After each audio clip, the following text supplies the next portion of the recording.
Bom dia a todos! Começaremos hoje mais uma aula de Fisiologia Geral. O tópico de hoje são sinapses e neurotransmissores.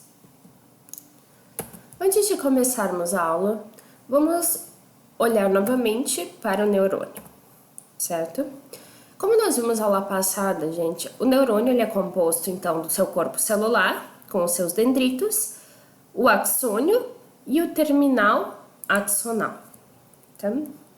Esse neurônio, o estímulo ele vai chegar nesse neurônio a partir dos dendritos, vai correr todo o teu axônio e vai sair pelo terminal axonal.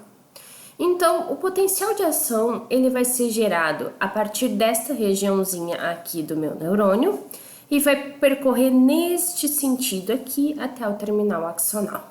Lembrem-se que foi dada a aula passada que no corpo celular não ocorre a geração de potencial de ação, apenas potenciais graduados. Quando esse potencial ou esse impulso nervoso chegar aqui no terminal axonal, ele vai ter que ser transferido para o próximo neurônio. Essa transferência se dá através do que a gente chama de transmissão sináptica. Mas ampliando um pouco mais, aqui nós vemos 3 neurônios. Então, como é que o impulso nervoso ele vai percorrer? Ele vai entrar aqui nos meus dendritos, então ele vai ser gerado a partir dos meus dendritos e vai percorrer todo esse neurônio aqui, que neste caso nós temos um neurônio sensorial, tá? Quando eu chegar aqui, nós vamos passar para o próximo neurônio, que é o neurônio associativo, certo? Através de transmissões sinápticas, que eu vou explicar posteriormente. Ele vai percorrer novamente nesse sentido, passar para o neurônio motor, e neste caso aqui que eu tenho o neurônio motor, ele vai estar ligado a uma fibra muscular que vai promover a contração ou relaxamento. Então aqui nós temos a integração entre 3 neurônios com seus pontos de apoio, com a comunicação entre eles. Então o que é essa comunicação entre eles? É o que nós vamos ver na aula de hoje.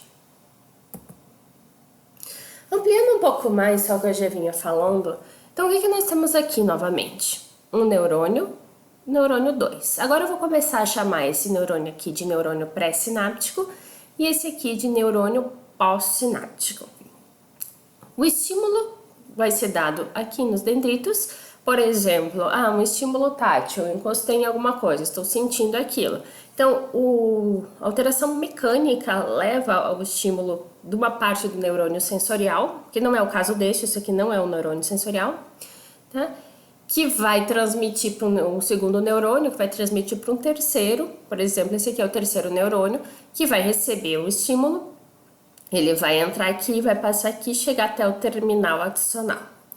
Esse terminal axonal vai estar ligando-se ao dendrito do próximo neurônio, que eles ampliaram aqui. Então, nós temos aqui a interação, a comunicação entre o axônio de um neurônio e os dendritos do outro. Ampliando um pouco mais, conseguimos ver aqui a fenda sináptica, onde vai correr a transmissão, a comunicação entre o neurônio 1 e o neurônio 2. Então, o impulso nervoso ele vai chegar aqui, vai promover com que ocorra a liberação de alguma coisa na fenda sináptica, que vai estimular o meu próximo neurônio a levar adiante o impulso nervoso. Que chega, gente, aqui através de potenciais de ação. Tá? Então, é assim que ocorre a comunicação entre as células. Então, essa aula de hoje, a gente vai ver o que é isso. O que é essa transmissão sináptica? O que são essas sinapses e neurotransmissores?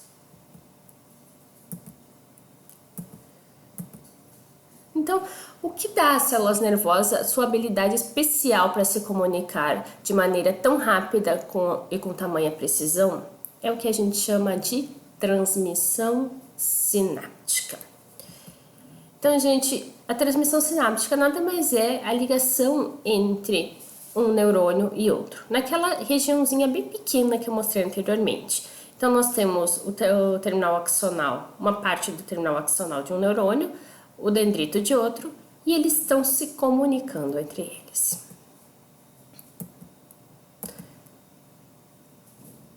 Que é o papel da transmissão sináptica? É o processo pelo qual as células nervosas se comunicam, como eu já venho falando até agora, e ela é extremamente fundamental para as funções neurais. Sem a transmissão sináptica, nós não temos plasticidade sináptica, nós não temos várias coisas que ocorrem no nosso sistema nervoso central e no nosso sistema nervoso periférico.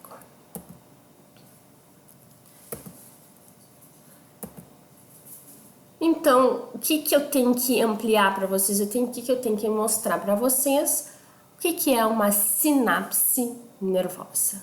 O que é uma sinapse nervosa? É o local especializado em que um neurônio se comunica com o outro. Então, aquele local bem pequeno, aquele local onde ocorre realmente a comunicação entre os dois, onde, no caso de sinapses químicas, nós temos a liberação dos neuromediadores. Então, o que é sinapse, gente? Sinapse, então, é essa comunicação entre os dois neurônios, no qual nós vamos estudar hoje os componentes das sinapses e os tipos de sinapses. Quais são os componentes da minha sinapse?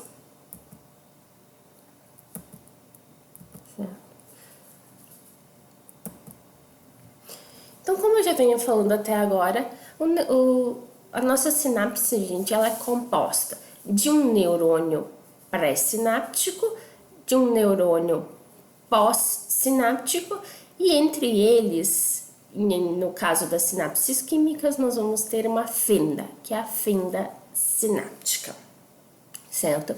Então, o sinal vai chegar no neurônio pré-sináptico e vai ser transmitido para o neurônio pós-sináptico. Mas se eu ampliar um pouco mais essa sinapse, nós vemos que nós temos uma terceira célula que participa do processo de sinapse, que são as células gliais, mais propriamente dita, os astrócitos. Então, os componentes que nós temos aqui é o neurônio pré-sináptico, o neurônio pós-sináptico e a célula glial. Então, o neurônio pré-sináptico libera a substância na fenda sináptica, o pós-sináptico reconhece e transmite o sinal e o astrócito, né, ele recapta o neurotransmissor. Então, isso aqui nós chamamos de sinapse tripartite. Quais os tipos de sinapses? Nós temos dois tipos: sinapse elétrica e sinapse química. A sinapse elétrica, gente, o sinal vai chegar no neurônio pré-sináptico ou na célula pré-sináptica e vai ser transmitido para a célula pós-sináptica através de junções comunicantes. Nós não vamos ter a liberação de nada numa fenda. Então, nós vamos ter a presença dessas junções comunicantes. Então, o sinal elétrico, ele simplesmente vai passar de uma célula para outra.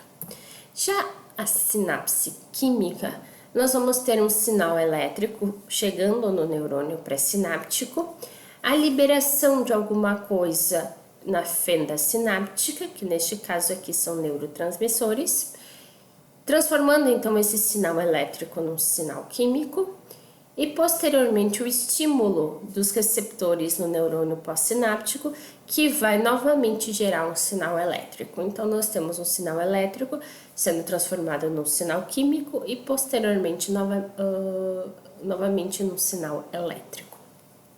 Essa é a principal sinapse que ocorre na maioria dos nossos neurônios do sistema nervoso. Mas então vamos falar um pouco mais sobre sinapse elétrica e química. Como eu estava falando para vocês, a sinapse elétrica, nós temos o que chamamos de junções comunicantes ou gap junction. Então, o sinal elétrico vai vir aqui no neurônio pré-sináptico, tá? E vai fazer com que passe íons através dessas junções comunicantes para a próxima célula ou para o neurônio pós-sináptico, então levando então o potencial, levando o potencial elétrico para a próxima célula. Olhando mais amplamente, o que são essas gap junctions ou junções comunicantes? Elas nada mais são do que poros que permitem a livre difusão dos meus íons, dos meus cátions ou dos meus ânions. Então, eles abrem poros na membrana que fazem com que os íons passem livremente, através de difusão passiva, do meio mais concentrado para o meio menos concentrados. São essas proteínas aqui que estão na membrana da célula. Ampliando um pouco mais, então o que eu tenho aqui? Eu tenho uma célula pré-sináptica, uma célula pós-sináptica. Canais, então nós temos esses canais, esses poros são canais, em que os íons, gente, eles passam livremente de um lado para o outro, certo? Então eles são capazes de passar para cá ou passar para cá, a partir do seu gradiente de concentração. Então o que é essa sinapse elétrica? O sinal elétrico, né, o corrente, passa diretamente através do citoplasma de uma célula para outra, através das junções comunicantes. Ampliando aqui, eu estou mostrando novamente uma junção comunicante, mostrando então que os íons aqui, a carga elétrica chega aqui, é capaz de passar livremente para o outro lado. Quais as características dessa sinapse elétrica? Ela é rápida e bidirecional, então rapidamente tu altera o potencial da outra célula, bidirecional porque ele pode passar em ambos os sentidos. Ela não usa ou usa muito pouca energia metabólica, a gente não precisa de geração de energia para passar livremente por difusão íons de um lado para o outro. Elas são predominantes nos circuitos neuronais ou neurais em que a velocidade ou há grande exigência de sincronização. Então, nesse tipo de célula. Entretanto, gente, o sistema nervoso, a grande maioria das sinapses é sinapse química.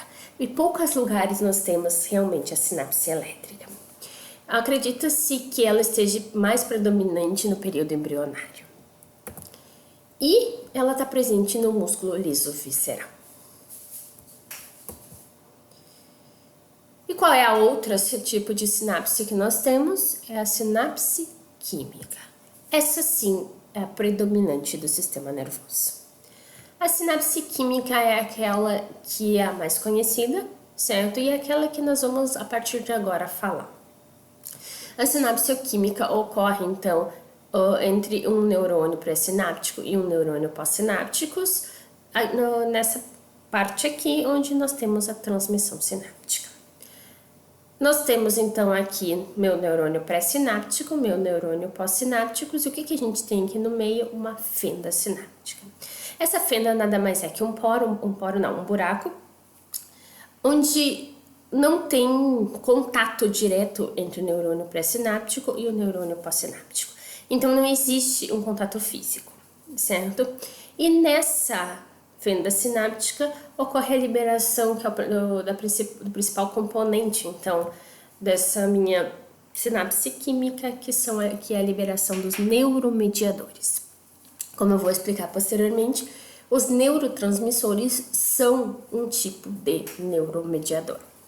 Então, esse neuromediador ele vai ser liberado então na fenda sináptica e ele vai se ligar a receptores, a moléculas presentes no neurônio pós-sináptico, estimulando então esse neurônio e levando à geração de um potencial elétrico.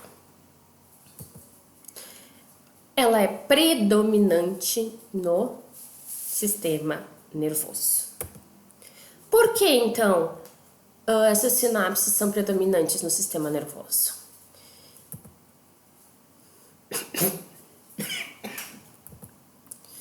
Porque elas permitem a amplificação do sinal elétrico a ser transmitido. O que é isso? Ela aumenta o sinal. Então, consegue transformar um sinal pequeno num sinal muito maior. Ela pode ter caráter inibitório. Então, como a gente está trabalhando com neurotransmissores, as características do neurotransmissor vai permitir com que a sinapse estimule ou iniba o neurônio pós-sináptico. Então, ela tem tanto esse caráter estimulatório quanto o caráter inibitório.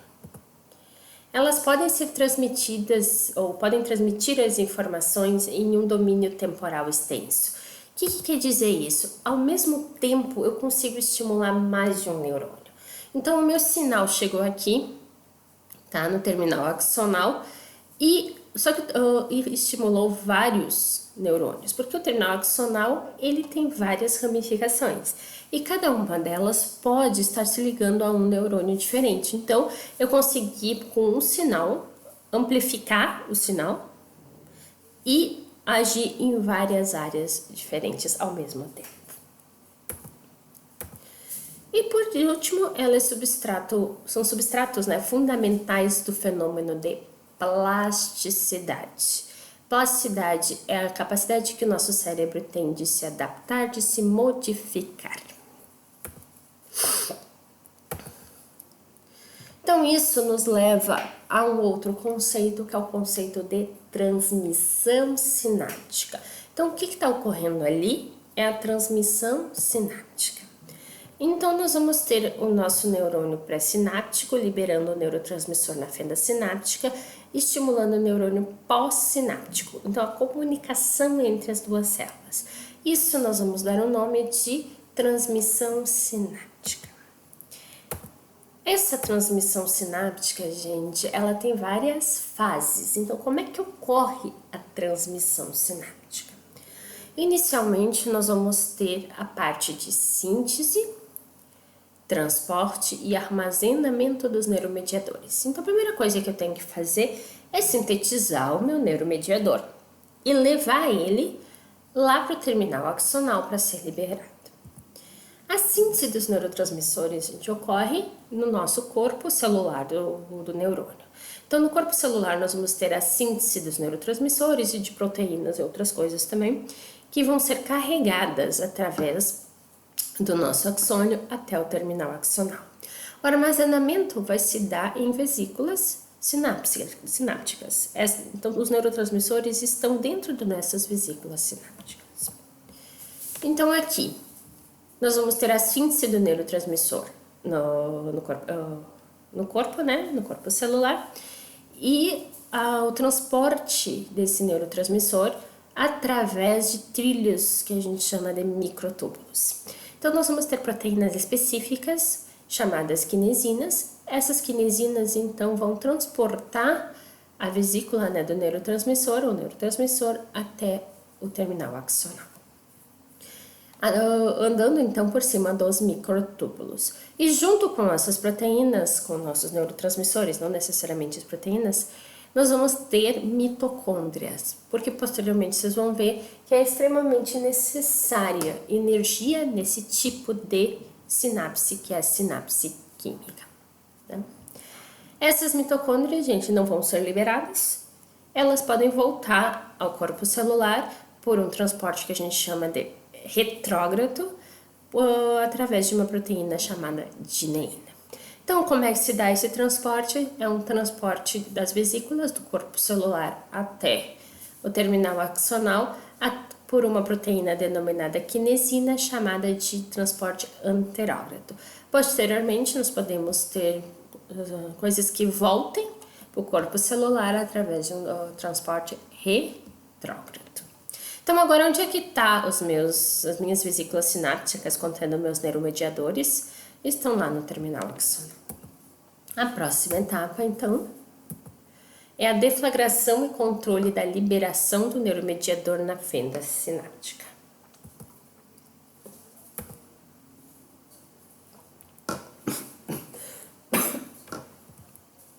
Então, como é que se dá essa deflagração e controle de liberação do neuromediador na fenda sináptica? Inicialmente, nós temos que lembrar o que está ocorrendo aqui. O que ocorreu lá no início? A geração de um potencial de ação. Então, essa geração de um potencial de ação gerou uma corrente elétrica, gerou um potencial elétrico. Esse potencial elétrico está levando a uma despolarização do nosso neurônio, porque vem vindo despolarizando. Essa despolarização da membrana pré-sináptica vai levar à abertura de canais de cálcio voltagem dependente. Então, vem vindo a despolarização, abre canais de cálcio voltagem dependente. Como a concentração de cálcio é muito maior no meio extracelular do que no meio intracelular, o que o cálcio vai fazer? O cálcio vai entrar para dentro do nosso neurônio pré-sináptico. Ele entrando para dentro do neurônio pré-sináptico, ele promove a fusão das nossas vesículas sinápticas na membrana plasmática. Essa fusão das vesículas sinápticas na membrana plasmática faz com que ocorra a liberação do neurotransmissor na fenda sináptica, né? Então, a despolarização promovida pelo potencial de ação que vem vindo faz entrar cálcio. Esse cálcio faz com que a minha vesícula sináptica se funda na membrana plasmática, liberando o neurotransmissor. Então, eu deflagrei e controlei a liberação do neuromediador. Como é que eu vou controlar, gente? Eu vou começar a fechar os canais de cálcio, certo? Impedindo a saída. Existem controladores na própria fenda sináptica que fazem controlar o quanto vai sair ou não. Próxima etapa é difusão e reconhecimento do neuromediador pela célula pós-sináptica. Então, o que é isso?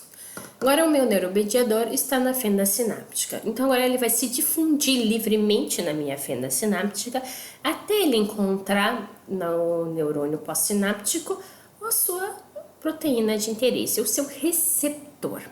Então, agora o meu neuromediador ele vai se difundir até o outro lado e vai se ligar no receptor específico. Por exemplo, se eu estou liberando acetilcolina na fenda sináptica, a acetilcolina vai se ligar nos receptores de acetilcolina,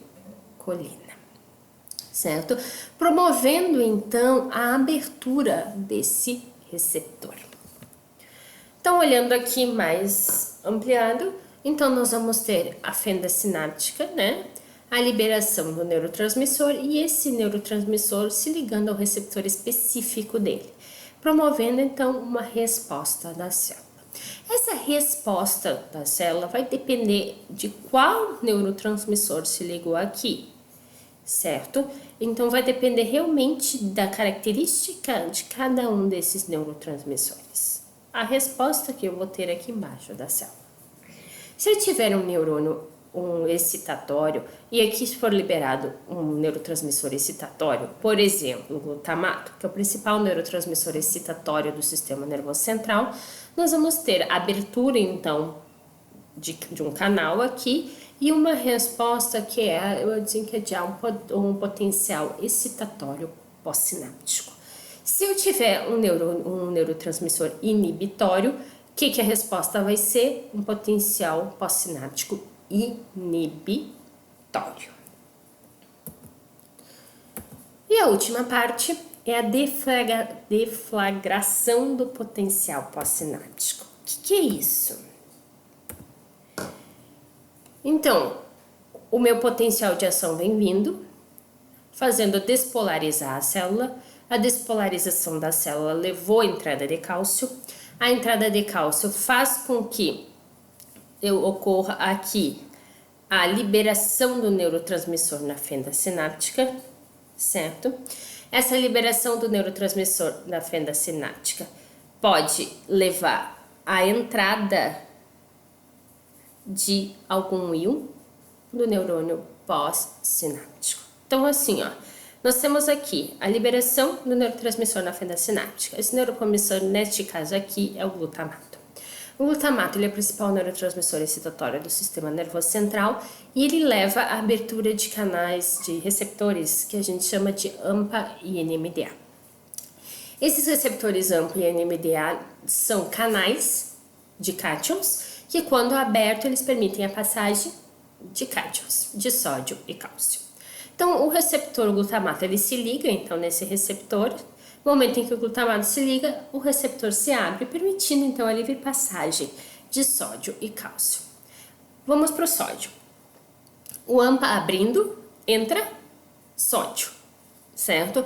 Lembrando novamente, o que deflagra o potencial de ação? Entrada de sódio. Então, a entrada de sódio leva, então, uma leve despolarização do neurônio pós-sináptico, levando, então, a abertura dos canais de sódio voltagem dependente, que, quando chegarem lá naquela região específica ou chegarem no limiar, nós vamos ter o quê? A deflagração de um novo potencial de ação. Então, nós temos uma alteração da polaridade da membrana pós-sináptica, podendo levar à geração do potencial de ação. Certo? E a última parte, gente, é a desativação do neuromediador. Por que eu tô falando agora em desativação do neuromediador? Porque, gente, é extremamente importante retirar agora o neuromediador da fenda sináptica. Porque no momento em que ele estiver ainda aqui na fenda sináptica, ele continua estimulando o neurônio pós-sináptico e pode levar a processos neurológicos. Muitas das doenças neurológicas que nós temos hoje é porque tem um problema na retirada desse neuromediador, fazendo com que o neurônio pós-sináptico seja superestimulado, levando à morte neuronal. Então, um dos mecanismos que a gente tem para retirar o neuromediador da fenda sináptica é através das células gliais, que nós estamos mostrando aqui. As células gliais, elas têm transportadores na membrana que conseguem transportar o neuromediador da fenda sináptica para dentro da célula glial. Esses transportadores, então, retiram ele da fenda sináptica, certo? Essas células gliais são capazes de retirar, então, da fenda sináptica. Isso a gente chama de captação ou recaptação do neurotransmissor. Dentro da célula glial, esse neurotransmissor vai ter diversos destinos e em alguns momentos ele pode até voltar para o neurônio pré-sináptico. Então, esse mecanismo de desativação é baseado então na recaptação do neurotransmissor pela célula glial. Outro mecanismo que nós temos de retirar o neuromediador da fenda é através da clivagem dele ou da degradação dele. É o caso que ocorre com a molécula de acetilcolina. A acetilcolina ela não é recaptada e sim degradada. Para fazer essa degradação, nós temos que ter enzimas que consigam degradar o neurotransmissor. No caso da acetilcolina, a enzima que faz isso é a famosa acetilcolinesterase. A enzima acetilcolinesterase, então, ela vai quebrar, clivar a acetilcolina em acetil mais colina e a colina volta para o neurônio pré-sináptico. Então, ela vai simplesmente degradar a acetilcolina, fazendo com que não ocorra, parando então a transmissão sináptica, certo? Essa acetilcolinesterase, gente, ela pode ser alvo de toxinas, como os organofosforados, que quando tem uma intoxicação por organofosforados, tu inibe a acetilcolinesterase, inibindo ela, tu não consegue mais retirar a acetilcolina da fenda sináptica. Não retirando a acetilcolina da fenda sináptica, tu fica superestimulando o neurônio pós-sináptico, causando sérios problemas neuronais. Então, no final de tudo da transmissão sináptica, nós temos desativação dos neuromediadores. Então, só resumindo, o que foi visto? Como é que se dá a transmissão sináptica? Então, nós vamos ter um impulso chegando, então esse impulso está levando a uma despolarização da célula. Essa despolarização da célula faz com que ocorra a entrada de canais de cálcio para dentro do neurônio pré-sináptico, que promove a fusão das vesículas sinápticas na membrana plasmática. Essa fusão na membrana plasmática faz com que libere neurotransmissores e esses neurotransmissores eles vão se ligar aos receptores pós-sinápticos, levando à ativação do... Então, essa liberação do neurotransmissor na fenda sináptica faz com que estimule os receptores pós-sinápticos que vão desencadear um potencial pós-sináptico, que pode ser excitatório ou inibitório.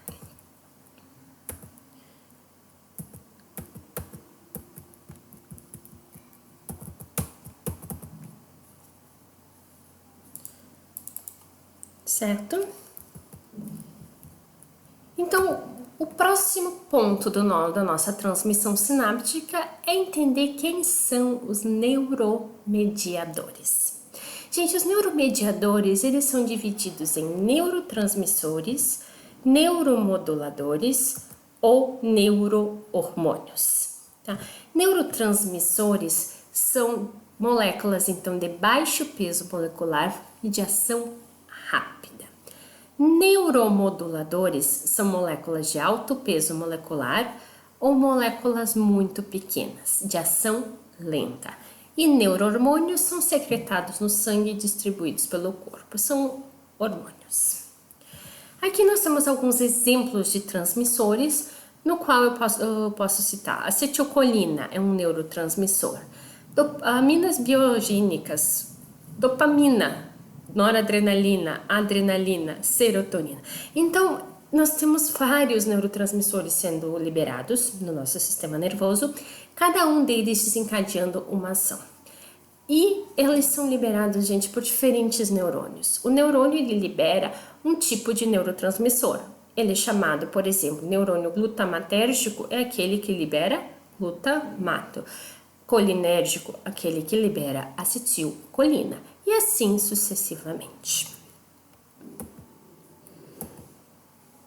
Posteriormente, esses neurotransmissores se ligam ao quê? A receptores. Então, quais são os receptores envolvidos?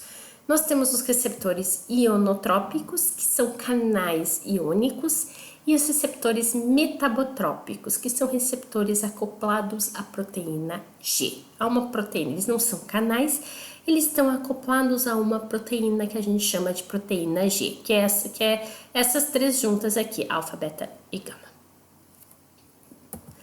Falando um pouquinho mais sobre esses receptores. Os receptores ionotrópicos, então, eles são canais iônicos, certo?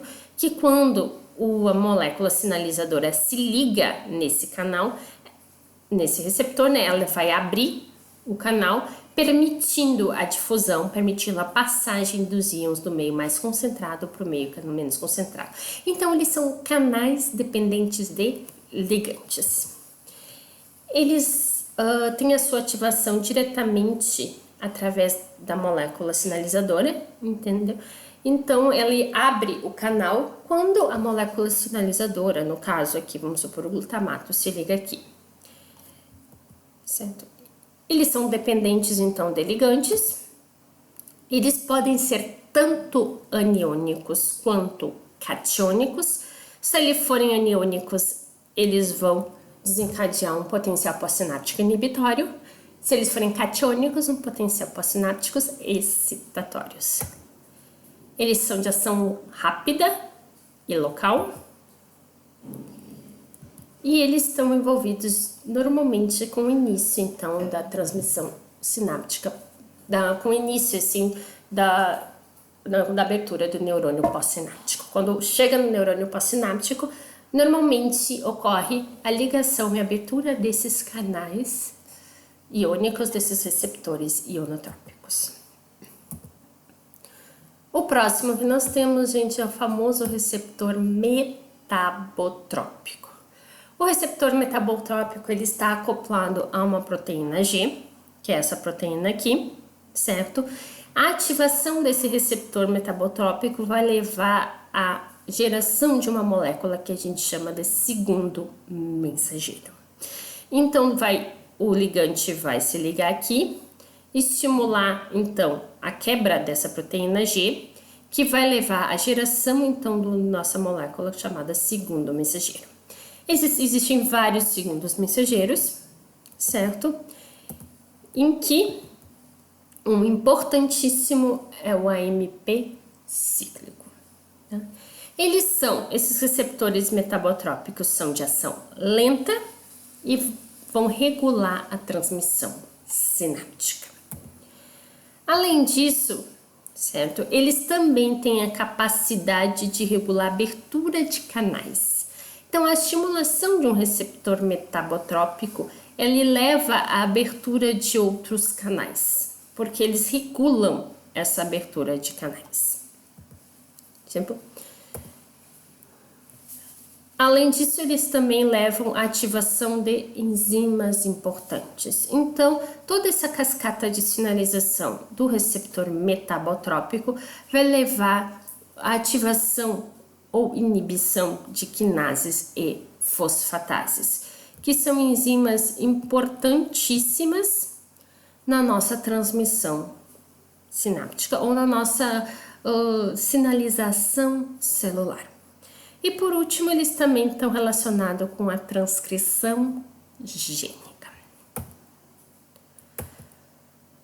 Esses meus receptores, então, gente, eles, como eu falei anteriormente, eles podem ser despolarizantes no sistema nervoso central ou hiperpolarizantes no sistema nervoso central. Se eles forem despolarizantes, o que vai acontecer aqui? Vai ter abertura e entrada de íons de cátions, de íons positivos, levando à despolarização da célula e à geração de um potencial pós-sináptico excitatório, certo? Então, nós temos aberturas de canais de sódio, condução reduzida dos canais de cloreto e potássio, um efeito excitatório. Já se eles forem hiperpolarizantes, nós não vamos ter abertura de canais catiônicos. Nós podemos ter abertura de canais de cloreto, bem como abertura de canais de potássio, levando então a uma diminuição do potencial da célula, deixando ela mais negativa e levando a um efeito inibitório. Chamamos potencial pós-sináptico inibitório. E para terminar a aula de hoje, nós temos que falar um pouco de integração sináptica. O que é isso, integração sináptica? Integração sináptica é quando nós temos vários potenciais sendo gerados, sendo integrados. Então, essa integração pode ser uma somação espacial ou uma somação temporal. O que é essa somação espacial ou temporal? A somação espacial, o que é? É o efeito da somação de potenciais pós-sinápticos simultâneos pela ativação de múltiplos terminais em áreas amplamente espaçadas da membrana neuronal. Exemplo, nós temos aqui um neurônio, que eu estou definindo aqui, tá? E um outro A e B chegando nos meus dendritos, em diferentes partes do meu neurônio alfa. Eles estão estimulando ao mesmo tempo. O neurônio A está estimulando o neurônio alfa, o neurônio B está estimulando o neurônio alfa. Então, todos estão gerando uma leve despolarização da célula. Então, quando chegar aqui, o meu resultado vai ser a somação do efeito deste neurônio mais deste neurônio, que a gente chama então de somação espacial, porque eu tenho um somatório das duas coisas. Um exemplo disso que eu falei na aula passada é o que ocorre no corpo celular. Corpo celular nós geramos potenciais graduados e não potencial de ação. E já gerar potencial de ação só quando chegar nessa zona de disparo.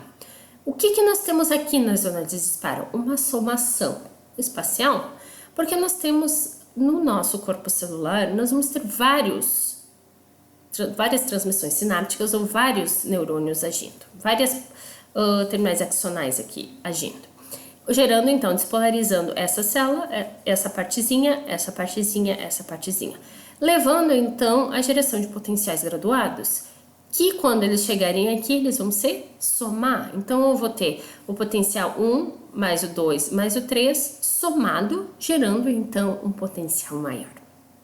Entretanto, essa somação, ela pode não ser apenas positiva. Eu posso ter estimulando uma parte, essa parte sendo estimulada, essa parte sendo estimulada. Entretanto, aqui eu vou ter um neurônio inibitório agindo. Então, eu tenho essa somando, só que essa aqui, em vez de somar, ela vai diminuir. Então, o meu potencial, ele acaba se tornando menor do que o que ele viria a ser, provocando muitas vezes a falta do disparo do potencial de ação, porque ele inibiu a passagem do potencial de ação. E o que é uma somação temporal? Essa somação temporal, nós estamos lidando com um neurônio, que estimula várias vezes um outro neurônio. São descargas sucessivas de um único terminal pré-sináptico que ocorrem rápido o suficiente para poder desencadear então uma somação. Então assim, tu vai ficar estimulando várias vezes esse neurônio pós-sináptico, levando a um somatório dos seus efeitos. Então um exemplo aqui que eu mostro para vocês é isso aqui, ó, certo? Nós vamos ter o neurônio sendo estimulado várias vezes, no mesmo ponto por um mesmo outro neurônio. Só que ele estimula uma vez, aqui estimulou uma vez, voltou ao potencial de repouso, estimulou uma vez, voltou ao potencial de repouso. Só que se essas descargas forem extremamente rápidas, ele estimula uma vez, ele não consegue voltar ao potencial de repouso, já tem uma nova descarga. Então, a célula que inicialmente era menos 70 no potencial de repouso, levou a primeira descarga, voltou, foi para menos 60, certo? Ela estava voltando, ela não chegou em menos 70, já teve uma nova descarga, nova despolarização. Então, agora ela partiu de menos 60. Então, tu teve um somatório. Tipo, o mesmo estímulo levou um aumento maior, uma despolarização maior. Por quê? Porque estão sendo tão rápidas que tu não conseguiu voltar ao potencial de repouso.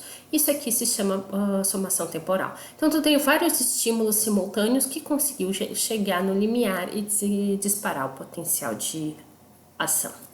A isso nós chamamos de facilitação dos neurônios. Então, o que é essa somação temporal? São descargas simultâneas, né, rápidas no mesmo lugar, que levam à somação de efeito, podendo ou não chegar ao limiar. Então, o que nós vimos na aula de hoje, gente? Na aula de hoje nós vimos, inicialmente, o que são sinapses, quais os principais tipos, químicas ou elétricas, sendo que a química é a principal e onde nós mais trabalhamos, o que é a transmissão sináptica, que os componentes então dela, chegando então nos meus neurotransmissores e nos receptores e finalizando com a integração entre eles. Então por hoje ficamos. Muito obrigado e até a próxima